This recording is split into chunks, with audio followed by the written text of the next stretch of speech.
So, hello everybody. I'm Joseph Gallo. I am doing a presentation for the year 2001.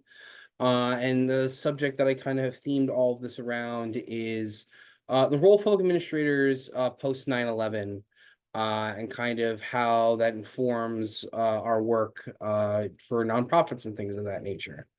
So, here's some kind of background if you really need background to 9/11, but um, kind of more background, I guess, in the year 2001, right? We enter beginning of the year 2001, first year into the 21st century. You're seeing personal computing become more popular than ever. You see the introduction of things such as like the Xbox, the iPod, um, GameCube, things like that. That's on the kind of societal and tech level. Culturally, you're kind of beginning to see really the early 2000s era of mostly cartoons that a lot of us kind of grew up on. For example, South Park is really like I think it's in its third season at this point. So that's kind of like your general like outline of where we're at. You're starting to see Russia on the rise. That's Vladimir Putin has come fairly recently into office. You're seeing world leaders meeting. And that's kind of how the first half of the year goes. And then this thing happens in September and changes the entire world. Um, so yeah, 19 hijackers hijacked four planes, crashed two into the World Trade Center, both North and South Towers. A third plane crashed into the Pentagon, and then a fourth plane that was heading towards DC crashed in a field in Pennsylvania. Over 3,000 people died. And this is not just people in the towers. These are first responders. These are people in the planes themselves. Um, and this is one of the deadliest terrorist attacks in human history. Shocked the world. Just feels like came out of nowhere. Anybody you talked to who's alive at this time felt, that there was just there was nothing else in the world going on after this went on. Especially attacking somebody like America. This still, we're past Vietnam, so we're not exactly the shining beacon on the hill that we once were. People are starting to be a little wary of our place in the world stage. But this is where we start to see that role crop up again. And we're given this mission seemingly out of nowhere to solve solve the world's problem of terrorism effectively. And it did not go well, to put it mildly. Um, for me, I chose this time period. This is really, I think, the event that really kicked off the 21st century and really defines the vast majority of our political and even social culture for a very long time, particularly our policy in the Middle East. It still defines that to this day. Um, Not so much social culture anymore because a lot of even people who are my age or younger weren't even alive for this event to have happened. So they're not as necessarily influenced by it as, say, Gen X and Boomers were. And as I discussed previously, kind of some of the who, what, when, where. All this happens on September 11th. And these were all planned terrorist attacks by the terrorist group Al Qaeda, led by the alive at the time Osama bin Laden. Important context there: Osama bin Laden and Al Qaeda were originally part of a group of freedom fighters that originally were fighting off the Soviets back in the 80s. We gave him lots and lots of funding to fight off the Soviets, and that came back to bite us quite severely. And that's kind of where a lot of criticism comes post 9/11. I mean post 9/11, not in the immediate aftermath. This is mostly far beyond where we're getting more towards the Obama era. But as we kind of move on here, we'll talk about immediate and long-term impact. I mean, this threw the world into economic turmoil. I mean, this has left psychological scars on all Americans regarding plane travel, regarding their impressions of Middle Eastern people. I mean, this attack, I mean, by itself created this psychological scar so deep in Americans, that eventually it would be used against Barack Obama, that if he was wearing traditional Afghani garb by the shown to be wearing traditional Afghani garb by the Hillary campaign, and she used that as a way to scare people because that was such a resonant image with people, that it did scare them because people associated Barack Hussein Obama, with these Middle Eastern terrorists in a very racist way.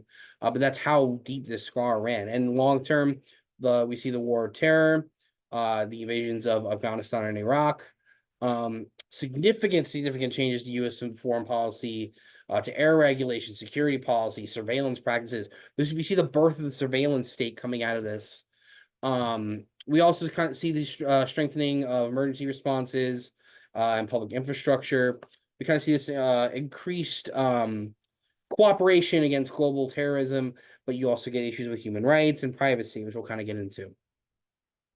So if you look at some of the art and film and things or such around this time, a lot of artists at this time were a lot of it was kind of around loss, resilience, memory, never forget. I mean, that was the big, it's still to this day we use the terminology never forget. And as you can see in the top picture, we have the famous tribute in light, these two vertical of pillars of light, shooting up to the sky, and you really see how much the Twin Towers really took up the New York skyline, and just that gap that's just missing, and you really feel that when you see those two pillars there, um, that what was really lost, as much as, buildings and properties matter to some people, that's 3,000 people that were lost within that light, and it's very poignant to see that, and it's quite a sight. If you talk more about film, and kind of other things around that, you see the birth of the conspiracy movie. Now, bear in mind, Americans have always been fairly conspiratorially minded. If we go back to the early 19th to 20th century, around like the Masons and things of that nature. And then you go to like the John Birch Society. These are all like known conspiracy organizations, but you really see the notch turned up here, as we get into the 21st century with 9/11, because there's nobody could believe how could these 19 guys get in these four planes and do this to America. It had to be an inside job. And this is, bear in mind, coming from both the left and the right. In Fahrenheit 9/11 being the big one with famous liberal Michael Moore. He was kind of known for doing these kind of movies already at the time, but this just kind of elevated that even more. And then you have more of the somber movies of United 93, retelling the story of the passengers who tried to shirk off their hijackers at the time during this horrible thing that happened to them, which very impactful film, especially the ending if you've ever seen it. So what does this mean for public service leaders? So when you deal with something as big as this, right? It can feel, hard for each one person to like compartmentalize what this really means for like public service leaders. I think the big couple of themes are ethical leadership. I think it's the number one thing for me. Um, this, people that were made heroes then, who are very much villains now, with hindsight. One comes to mind particularly as Rudy Giuliani. I mean, he was known as America's mayor for a very long time. After this, I mean, he did several presidential runs off of this, and we come to find out not a great person. Supports the Trump campaign, says a myriad of horrific things regarding immigrants, hugely racist policies in policing, regarding non-white people, with stop and frisk and things like that. You also have people like Dick Cheney, who did not disclose during the time his own profiteering during the war. regarding his connections to Halliburton, things like that. Even George Bush himself. I mean, there has been many discussions, and we'll get to part of that later in this discussion. There was intelligence on his desk that this attack might happen, that Osama bin Laden would be making an attack like this, and it was just kind of, ignored, and one has to wonder why that was, right? That's the ethical leadership component of this, and this kind of goes back to some of the stuff we've learned from Road and Pactel about stressing the importance of moral awareness, the alignment and intent of the action within ethical principles. These are extremely relevant during 9/11, as kind of these leaders had to navigate this hard line of security measures against preservation of liberties. And I mean, the leaders chose security. They chose the Patriot Act. They chose being able to spy on your phones. They chose all of these things as a way to promote what they felt was security. But is that really ethical leadership? Um, I mean, and this, you can't get more collectively traumatizing a nation than having this massive terrorist attack happen. And how you go about that, rebuilding, trust between communities, between the Muslim communities, especially in New York, especially with how heavily spied on they were, and but navigating the emotions of those who are victims of 9/11, their survivors, and trying to make those communities, not, inflame and fight and kill and hurt each other. That's one of the most important parts of this too. Managing that on the local, state, and federal level. This is going on throughout the country. If we kind of go back to the ethical dilemmas element of it, dealing around, conflicts of interest regarding like Dick Cheney that we already had mentioned, and basically making sure that, ensuring the integrity of like fundraising and things like that. We see several nonprofits and NGOs. For example, USAID comes to mind regarding unethical practices and its connections with potential CIA operations that would eventually balloon into more war on terrorism things. And creating ethical culture too within your organization as well.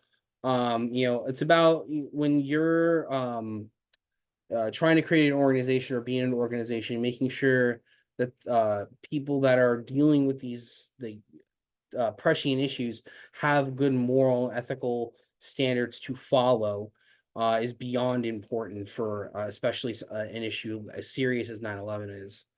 And we kind of look at how could things have been a little different, how could things have changed a little bit here.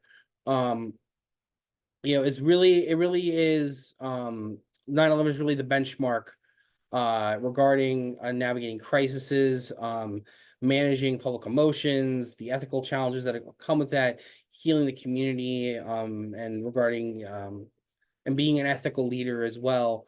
Making sure we're encouraging transparency, accountability, and inclusivity as well. Leaders can steer service organizations towards actions that not only meet immediate needs, but also lay the ground for sustained positive societal strength. And reflecting on September 11th, terrorist attacks through the lens of public service also reveals the indispensable role of ethical leadership in crisis situations.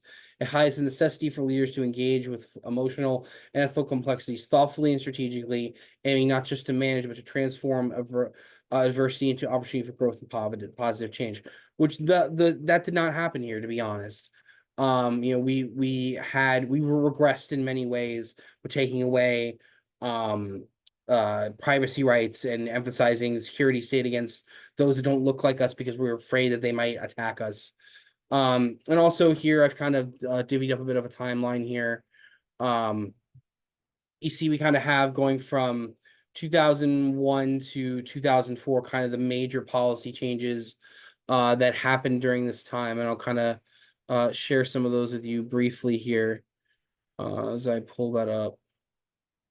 Let's see. So, and here, I think setting this up into a couple of epochs is kind of useful here, particularly kind of looking at some of the aftermath of 9/11.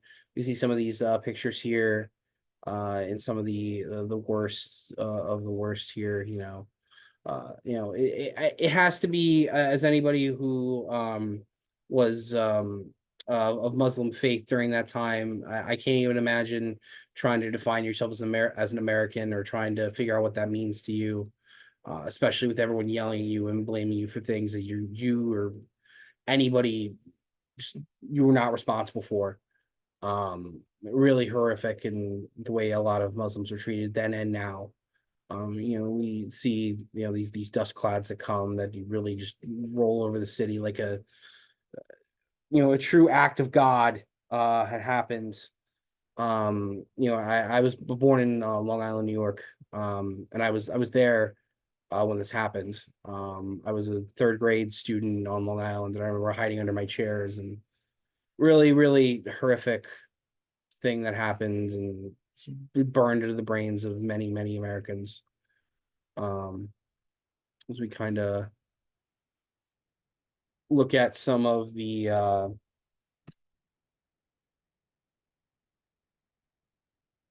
for a bit of the policy timeline really quickly here. Um, the initial attack reveals large intelligence gaps here.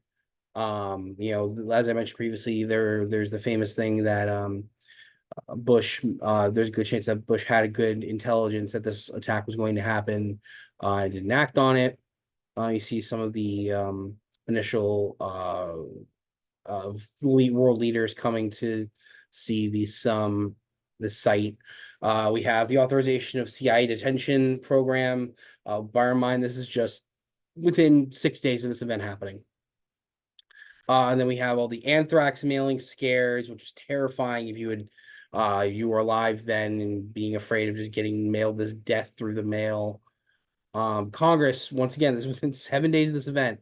This is the AUMF that is still used to authorize military force in that region to this day, mind you, 20 years later.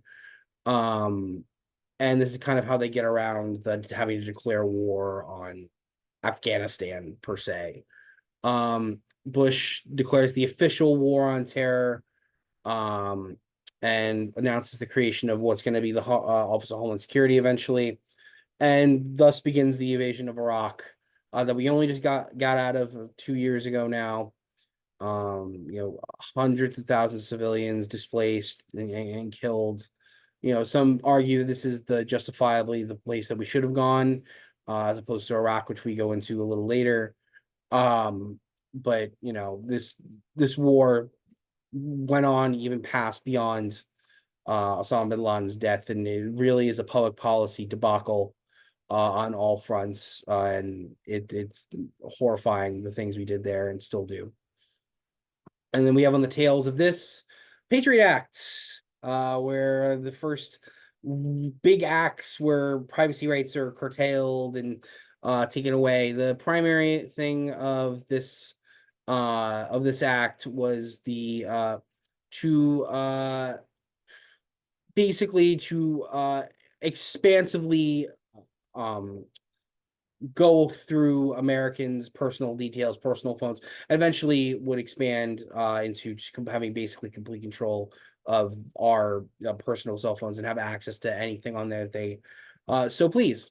And this is also on the heels of airport security. This is why it takes so long to go through airport security now.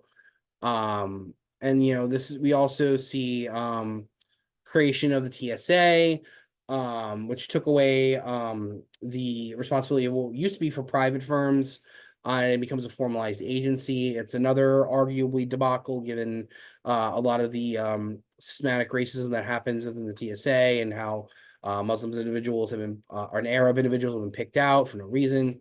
Another complete dismantle of human rights and of one of the worst things we've done as a nation, period. Guantanamo Bay becomes repurposed for terror suspects.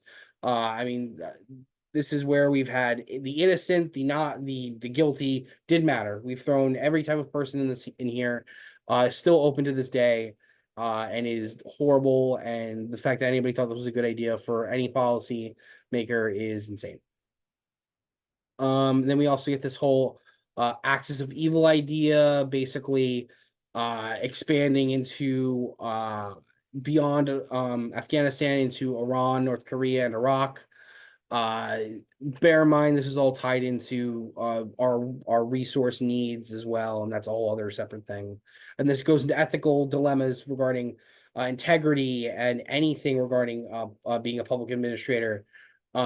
These ethical dilemmas, and we see these leaders continually pushing the line and having conflicts of interest and interests outside of their office.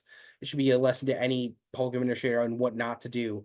And already in the year 2002 in August, we're starting to see these terror memos come out about what we're doing to get information out of these people, and very often to little success. Um, and then we start to see this connection this between Bush and terrorism in Iraq and weapons of known mass destruction, and then we see the authorization of war in Iraq with Colin Powell in the background, who famously will come back with a vial that they found the uranium, and we find it, oh, there wasn't really any weapons of mass destruction there anyway. Security Council basically concludes this and says that we're there for no reason. Um, Basically, to disarm whatever centrifuges or whatever is being made there. Bear in mind, they hadn't really completed anything at that point. But they found no evidence of an ongoing WMD program, period, flat out. And this is where we have Department of Homeland Security is created. And then we have the whole famous "I found the uranium, please believe me" thing from Colin Powell. And basically, this was not very supported by U.S. intelligence agencies at the time, and there was no really active program. And this is where we start pushing further into Iraq and to topple Saddam. And that many countries claim we violate international law here because we're going in basically with no evidence of anything happening. 9/11 Commission happens, multiple reforms. Unfortunately, most of these are kind of on the we need more security end, take away more freedoms. That was kind of a lot of the takeaways here. And yeah, so that is kind of a brief timeline from 2001 to 2004 regarding what was actually going on policy wise. And you can see the myriad of policy failures going on at that time. um and it's heartbreaking. I part of what could have come out of 9/11, I think could have been a lot of more understanding and a lot more care regarding these issues. But what we instead got was a lot of corrupt conduct, unethical leadership. And I don't think a lot of those lessons have been learned, unfortunately. It took us 23 years to come out of Iraq and Afghanistan. And we're still funding these wars overseas. If we go to the contemporary element of the spectrum here from 2020 to now, we have the war in Iraq, the war uh, in Palestine right now, and how we're continually funding that war and funding Ukraine. We haven't really learned this lesson. And I think it's on public administrators to understand that, we live in a world that is funded by the military industrial complex, and we need to really understand what the contours of those conflicts really mean on an international level. All right, as we go to the next slide here.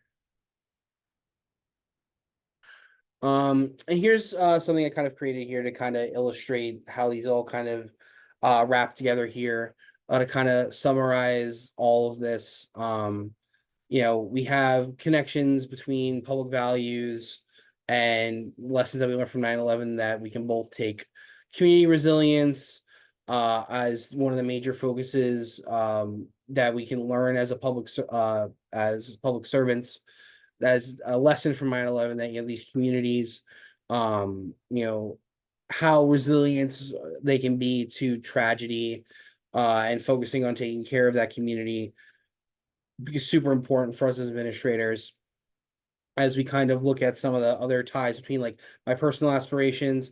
I'm committed to ethically good leadership. I'm committed to the public good above all else. Money is not as important to me as it would be for other people. I'd rather be a good ethical leader than someone who takes bribes or is invested in wars overseas. You kind of see ties between the lessons I learned from 9/11 plus my personal aspirations. We drive for impact very often as public administrators, but when those impacts have horrible outcomes, like the Patriot Act and things like that, we have to be aware of the vulnerabilities that come with that, and there are kind of the horse blinders we put on, um, from the public to act, when sometimes we need to talk and figure things out versus just acting. I kind of see how this all comes together. We see shared commitment to positive change, emphasis on unity and inclusivity, focusing on preparedness and response to crises like this, and good, compassionate leadership. And I think some of the lessons off here on the left, we've created really this large security state out of this issue of 9/11, and we see how it impacts our everyday lives. We still have horrific Islamophobia that still goes on throughout this country. And it's horrible to see. But I think that the lessons that we learn, especially with diversity and inclusion initiatives, are super important to making sure we kind of heal some of those scars. And yeah, so that was my presentation, and I hope you all enjoyed it. And yeah, uh, it's always awkward how you want to end these. So 9/11 is a very horrible time for people. Um, and it's easy to reflect on it and say we made all the wrong mistakes. And to some degree, to some extent, I agree with that. But that doesn't mean we can't make better choices in the future. If something else were to happen in this country similar to 9/11, we're here now. We can make better choices. Um, and as public administrators, it's on us to learn the lessons of history and to make the right choices and not get those horse blinders of driving for impact, impact, impact. We have to act now. Um, that's reactionary thought like that is not useful. It only ever gets the worst elements of society to dredge up, and unfortunately, come up with the worst solutions, as we see here in 9/11. So, thank you so much for listening to my presentation, and I hope everyone else has a lovely time finishing up their presentations. And yeah, thank you so much.